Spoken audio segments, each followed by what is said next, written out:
Igor e Monark, como são longe das câmeras? Cara, como conseguiu o emprego? Você trabalhou durante o escândalo envolvendo o Monark, enfrentando a possibilidade de tudo acabar e perder seu trabalho. Tudo pode acabar no piscar de olhos, entendeu? Compartilhe algumas histórias sobre celebridades. Por que saiu do Flow? Fiz um post na aba comunidade do canal para vocês me fazerem perguntas sobre a época que eu trabalhei lá no Flow e agora vamos responder elas. Boca que começou, esse daqui vai estourar. Tomara que o convidado não fique no celular. Cenário foda pra caralho e 100% original. Mano, isso aqui é o Flow Podcast. Isso daqui não é pode. Cala a boca que começou. Kiki4594, como conseguiu o emprego? Olha, você que perguntou, aqui vai a história completa. Sabe aquela fase do sono que você acabou de deitar e aí você começa a pensar coisas aleatórias? Não sei você, mas eu tenho muito isso. Num desses momentos que eu tava prestes a dormir, eu tive um pensamento assim, do nada, sobre por que você não chama aquele cara que tá sumido faz um tempo pra fazer um podcast? Isso que se passou na minha cabeça. Esse pensamento foi em 2018 e o cara que tava sumido há muito tempo era o Monark.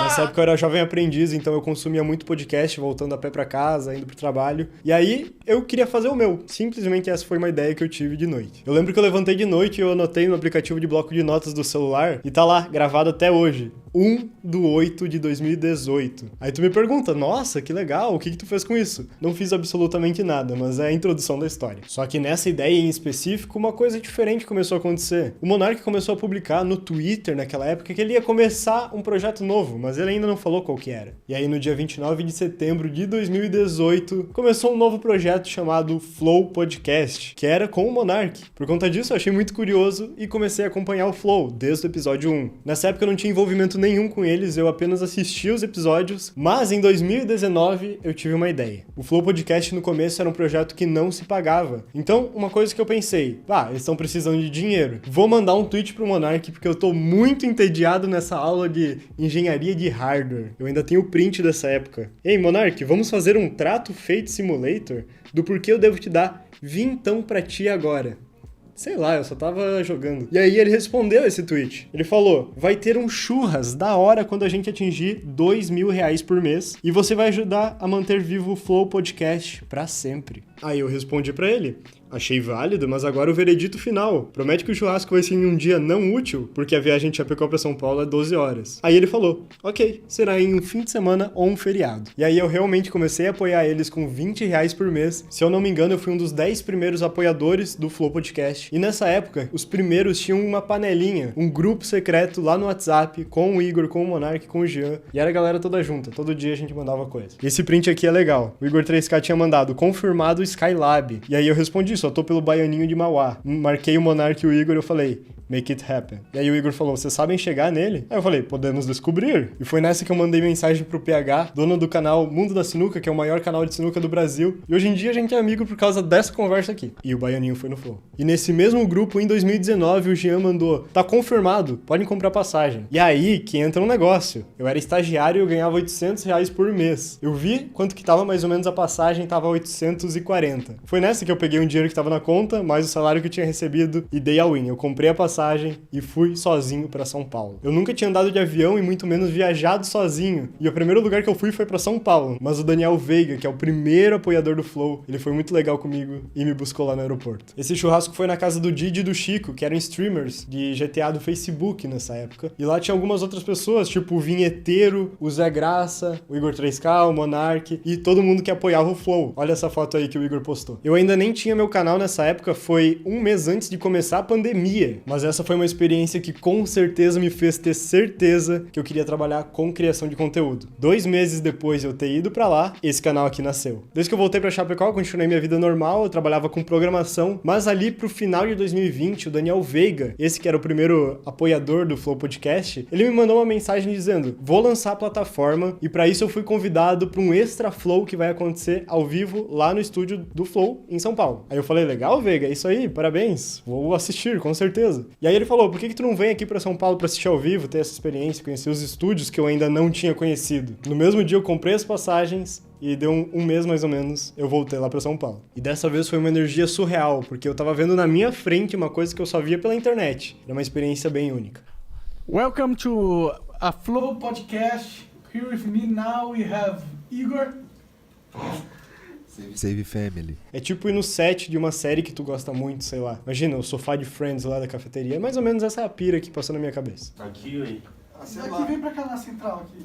Mas tem etiqueta, mostra que tem etiquetinha ali Mostra embaixo. a etiqueta. Tem umas etiquetinhas aqui. Depois desse programa ter acontecido, o Igor e o Monark, eles convidaram a gente pra ir almoçar. Tudo na conta do Flow, óbvio. E nessa hora que a gente tava indo almoçar, eu fiz um negócio aí. Eu derrubei o Monark do monociclo. Pega um steak, se ficar legal, eu te mando daí. Tá, beleza. Então, eu acho que isso causou um atraso aí na minha contratação. Complicado. E lembra que essa época era a época da pandemia. Então, o Flow, ele explodiu. E eles começaram a ganhar bastante dinheiro. E nesse dia eu fui junto com eles pra conhecer a casa nova que seria do Flow. O podcast vazio. Então, de uma casinha michuruca, eles foram pra uma mansão de 4 andares. Era um pulo bem alto. Hoje em dia já é num outro lugar bem melhor, mas foi absurdo aquele pulo na época. Eu só tinha ido pra passear. Quando eu voltei pra Chapecó, tinha uma coisa me esperando na minha mesa. Era a cartinha de monetização do YouTube, do AdSense. Então meu canal começou a ganhar dinheiro, depois de 6 meses mais ou menos. Eu lembro exatamente desse momento. Tinha dado R$15 no AdSense do canal, eu me demiti do meu emprego e eu tranquei a faculdade. Então nesse momento eu tava vivendo só de criação de conteúdo. Era um futuro totalmente incerto, mas eu tomei esse risco, larguei totalmente a programação, porque eu disse, cara, é isso que eu quero. E aí, exatamente 1 ano que eu tinha ido lá pra São Paulo, eu fui chamado pra trabalhar no Flow, em outubro de 2021. Exatamente 3 anos depois de eu ter começado a acompanhar eles. Eles me ofereceram uma vaga para começar a trabalhar como editor de cortes. JBR, qual era a sua função no Flow? Uma das minhas primeiras funções foi ser mod da Twitch, mas a primeira oficial foi ser editor de cortes para alguns canais. E não foi diretamente pro cortes do Flow. Eu já fiz alguns cortes pro cortes do Flow, mas eu nunca trabalhei fixo lá. Os que eu era fixo foi o Prosa Guiada, da Amy White. Meu nome é Igor Piccoli, pra quem não me conhece, eu sou editor do Prosa Guiada. E hoje eu estou aqui nesse episódio especial. Coloquei até minha roupa de eventos especiais. A última vez que eu usei, talvez não deu tão certo. Foi uma formatura. Levei 5 foras, não peguei ninguém. Mas o enxuga-gelo do Freud, mas o Freud, como ele teve filho, ele não continuou com o podcast. E aí entrou o Amplifica, do Rafael Bittencourt, do Angra, que desde o primeiro dia do podcast fui eu que estava fazendo os cortes. No início de 2022, em fevereiro, um pouco antes de acontecer o que aconteceu, e a gente já vai falar sobre isso, eu virei social media. Então eu comecei a trabalhar com o Acreano e a gente fazia meme, basicamente. Esse era meu trabalho. A gente alimentava o canal do Flow Poop no YouTube, mas o nosso foco era postar coisas no Instagram. Tentou fazer diferente. Não, Eita porra! Que isso, André? Isso variava muito, desde a gente zoar a galera que trabalhava lá, até a gente fazer uns cortes mais sérios. Mas, cara, essa foi a melhor época pra mim de trabalhar no Flow. E nos meus últimos meses trabalhando no Flow, eu posso considerar que eu trabalhei na produção dos estúdios Flow, canal Estúdios Flow, mas eu trabalhava no marketing. Então, a gente fazia algumas coisas relacionadas a marketing, mas o meu foco, ele tava sendo no canal Estúdios Flow. Quem encheu do Gladden? Abre os olhos. E aí, tudo bom? Caralho, Maria Joaquina? Ah, pronto.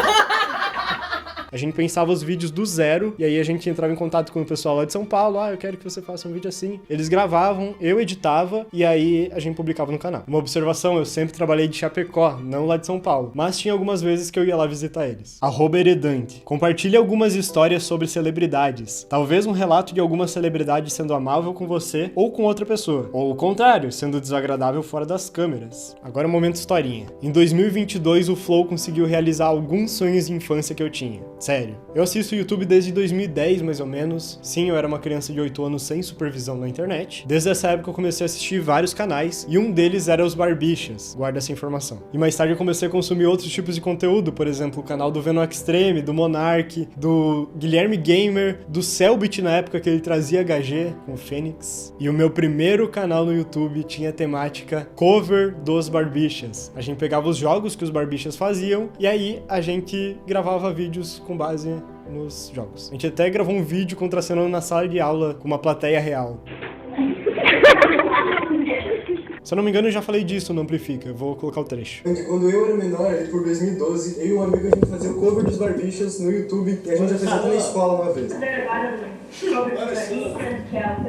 Em 2012, os Barbichas vieram aqui pra Chapecó e eu perdi. E agora, depois de 10 anos, eu vou pra São Paulo só pra assistir vocês. Então me aguarde.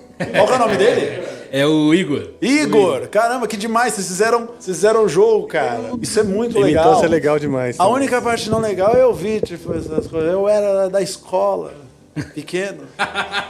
Mas tudo bem, Igor. Pô, vem pra cá. Beleza, por conta do Flow, depois de 10 anos de eu ter criado meu canal, 2012, em 2022, eu contracenei com os Barbichas no camarim deles.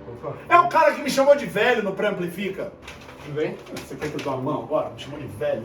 Obrigado, Flow. Esse foi o primeiro de vários sonhos que o Flow realizou, mas tem um que é legal falar, que foi um sonho literal. Teve uma noite, naquela época entre 2020 e 2021, que eu não trabalhava oficialmente no Flow ainda, que eu sonhei em dormir nos estúdios do Flow. E em 2022, eu morei por 2 semanas nos estúdios do Flow. Não literalmente dormindo em cima da mesa do podcast. Tinha vários quartos lá, porque é uma mansão absurdamente gigante. Tem um quarto que eu não posso mostrar. Então vocês não vão ver. Vou mostrar o resto da casa. E foi bem legal. A galera morava lá direto. Ah, tu tá aí, deixa eu contar mais um. Um outro que eu acho bem legal. Desde 2012, eu tinha um sonho de ir pra BGS em São Paulo. Eu tenho esses tweets de quando eu era criança que eu desejava muito ir pra BGS, mas era impossível na época. Eu era criança, eu não tinha um canal no YouTube, não tinha dinheiro e meus pais falavam pra eu parar de sonhar porque eles não iam me levar pra São Paulo pra ir no evento de jogos, que é muito caro o ingresso. Mas em 2022, o Flow conseguiu uma credencial pra mim e me levou pra BGS. Foi bem legal. Aproveitei muito, inclusive. Eu participei da live do Cid. Sim, aí eu preciso tirar uma foto com o chat. Se você quiser aparecer também, obrigado, Cid, por você dar só tem... Cara, os mais dodói é os caras que me seguem, é incrível. Tamo junto. Tamo junto. Eu virei amigo do Digo. Nossa, aconteceu muita coisa nessa época. E quando você trabalha no Flow, essa é a rotina lá em São Paulo. Então, eu convivia com a Amy White, com a Yasmin Yassine. Eu sempre conversava com os convidados que iam lá, mas claro que sempre sem encher o saco. E eu tenho que falar que o Flow conseguiu me proporcionar coisas mágicas que eu não teria normalmente, ou seria muito difícil de ter. Eu tenho que dar esse crédito. @heredante. Igor e Monark, como são longe das câmeras? Eles são legais? Mantêm a mesma postura que tem ao gravar ou são desagradáveis? Cara, uma coisa que eu acho engraçada é que cada vez que eu ia lá pessoalmente, o Igor 3K, ele me zoava de um jeito diferente. A primeira vez que eu fui lá no estúdio, ele ficava me chamando de burguês. Obrigado aí por trabalhar com a gente. Nice. Aí um salve aí pro Pedrinho, Castelindo. Salve pro Perseu também, que são os caras do corte do Flow. Aquele bosta ele não, que ele tem cara de burguês. Só que mal sabia ele que eu tinha gastado todo o meu dinheiro pra estar lá. E eu tava bem pobre, na verdade. Teve uma outra época que ele falava pros seguranças ficar de olho em mim, porque eu tinha cara de bandido. Eu gosto dessa, eu uso até hoje. Mas eu digo isso porque era sempre um clima muito legal. Lá todo mundo se zoava e era isso aí. Com certeza esse ambiente de trabalho com um clima mais tranquilo favorecia muito pra ser um negócio mais legal de se trabalhar do que uma empresa que é tradicional, chata e... Pô, o chefe tá de chinelo, velho. Você tava ali junto, fazendo parte de um movimento que tava acontecendo que até então ninguém nunca tinha visto antes. E trocar ideia com o Monark também era muito legal, porque ele parecia o Salsicha do Scooby-Doo. Acho que dá pra fazer esse paralelo, né? Por que será que eu fiz esse paralelo? Nossa, nem dá pra saber. Mas no geral ele é um cara muito tranquilo, muito de boa. Você conversava sobre qualquer assunto com ele, o papo fluía. E é isso aí, ele era um cara muito legal. @heredante. Você trabalhou durante o escândalo envolvendo o Monark? Como foi a experiência sendo empregado do Flow, enfrentando a possibilidade de tudo acabar e perder seu trabalho? Olha... Na época que eu fazia cortes pra Amy White, ele falou isso aqui. Tudo pode acabar no piscar de olhos, entendeu? Eu não tenho essa sensação de conquista, de que tá 100% certo, entendeu? Porque vai que eu falo mais uma merda e perco todos os patrocínios e aí temos que demitir todo mundo, a Thalita tem que ir embora. Fun fact, um dia antes do Monark falar o que ele falou, eu e ele, a gente assinou um contrato pra eu virar social media. Se ele tivesse falado o que ele falou um dia antes, provavelmente minha vida seria muito diferente agora. Eu sou mais louco que todos vocês. Sim. Eu lembro exatamente do dia, 8 de fevereiro de 2022. De manhã eu acordei, entrei na call e a gente começou a trabalhar. E aí, eu vi que o Monark começou a entrar nos Trending Topics. Até então tudo bem, porque ele acontecia isso direto, mas ninguém achou que era nada.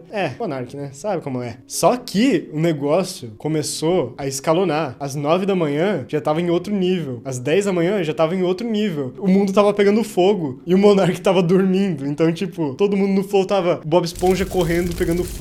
E o Monark tava dormindo sem saber o que tava acontecendo ainda. Aí, mais ou menos ali por meio-dia, ele foi lá no estúdio e aconteceu tudo aquilo. Tá, mas aí a pergunta, você acha que ia acabar? Olha, no começo do dia eu achava que não, mas conforme o negócio foi escalonando, até de noite chegar no Jornal Nacional, eu falei, bah, tem potencial de dar ruim isso aqui. E aí eu comecei a realmente achar que, cara, 90% de chance de só tudo desmoronar. Eu lembro que a Flash era patrocinadora do podcast e eles todo mês colocavam um saldo pra nós no cartãozinho da Flash. E eu, na minha cabeça, disse, beleza, todo mundo saiu, a Flash saiu, todos os patrocinadores saíram. O que vai manter isso aqui? Eu lembro que eu gastei R$900 num monitor só pra, pelo menos se tirarem o saldo, eu já usei. Sim, foi nesse nível. E a partir desse momento o Flow mudou e nunca mais foi o mesmo. Nesse dia aconteceu algumas decisões internas, que todo mundo sabe, o Monark foi removido do Flow. Olha, sendo bem sincero, olhando com os olhos de hoje em dia, foi bom o Monark ter saído pro Flow, porque tu viu o que fizeram com o Monark. E se ele tivesse no Flow, seria o Flow, né? Então, provavelmente não ia durar muito tempo. E internamente o CEO e o Igor decidiram que ninguém ia ser demitido. Todos os salários mais altos, por exemplo, o Igor, que ganhava uma fortuna, diminuiu em 90% pra pelo menos dar uma segurada. Todas as marcas saíram, não tinha mais AdSense, então por muito tempo eles conseguiram dar uma segurada com o caixa que eles tinham. E eu ouso dizer que hoje em dia não deve estar 100% do que era antigamente. Sei, pá, agora deve estar. Mas demorou muitos anos para eles se reerguerem. Na minha opinião, essas foram as ações que fizeram o Flow não morrer, mas ele nunca mais foi o mesmo porque tinha muitas coisas que estavam para vir que nunca vieram, nunca aconteceram. Ficou meio na mesma ali por um tempo, sem muita inovação, porque eles precisavam se reerguer com o que tinha, né? É, rapaz. Alts X. Ainda tem contato com o Monark? Olha, cara, desde que aconteceu o que aconteceu, eu fui em 2022 na casa dele comer pizza, mas depois a gente só conversava pelo Discord. E hoje em dia, desde que ele foi pros Estados Unidos, eu nunca mais falei com ele. Ele perdeu total contato. Enzo Santos 6505. Por que saiu do Flow?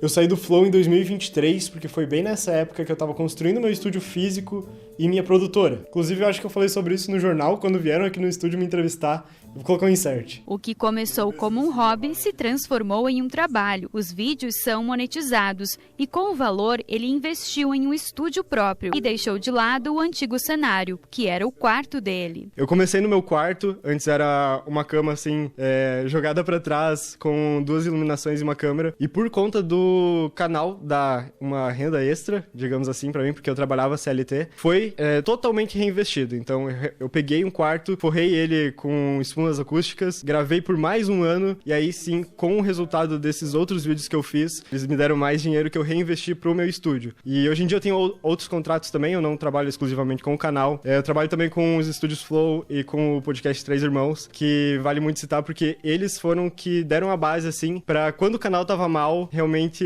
se estabilizar, e aí o estúdio, ele existe por conta disso. Se você quiser um tour aqui pelo estúdio, comenta aí embaixo, se tiver bastante gente eu trago, tem até mesa de sinuca. Mas em resumo, eu construí meu estúdio, comecei a dar mais atenção pro meu canal e pra minha empresa, e acabou que eu e o Flow, a gente se desalinhou. Ali na metade de 2023, eu sentia que o Flow não era mais a mesma coisa de quando eu era fã lá em 2018, e eles sentiram que eu não conseguia mais entregar aquela demanda que eles precisavam, porque eu tava colocando tempo em outras coisas e isso entrou em conflito. E nessa foi um momento que cada um seguiu sua vida, não teve treta. Inclusive, eu ainda troco muita ideia com o pessoal do Flow. Quando eu fui lá em São Paulo esse ano, o Batista Miranda e o Acreano foram me visitar pra jogar PlayStation num domingo. Isso foi bem legal. E eu tenho que dizer que o Flow foi o apoio necessário pra eu ter absoluta certeza que eu queria trabalhar com criação de conteúdo. Era um sonho de criança que se tornou realidade e com certeza eu quero fazer isso pro resto da vida. E eu sou muito grato ao Flow. E caso você queira começar a criar conteúdo aqui pro YouTube também, se inscreve aqui no canal porque os próximos vídeos com certeza vão te ajudar a conseguir atingir essa meta. Obrigado por assistir até aqui e até semana que vem.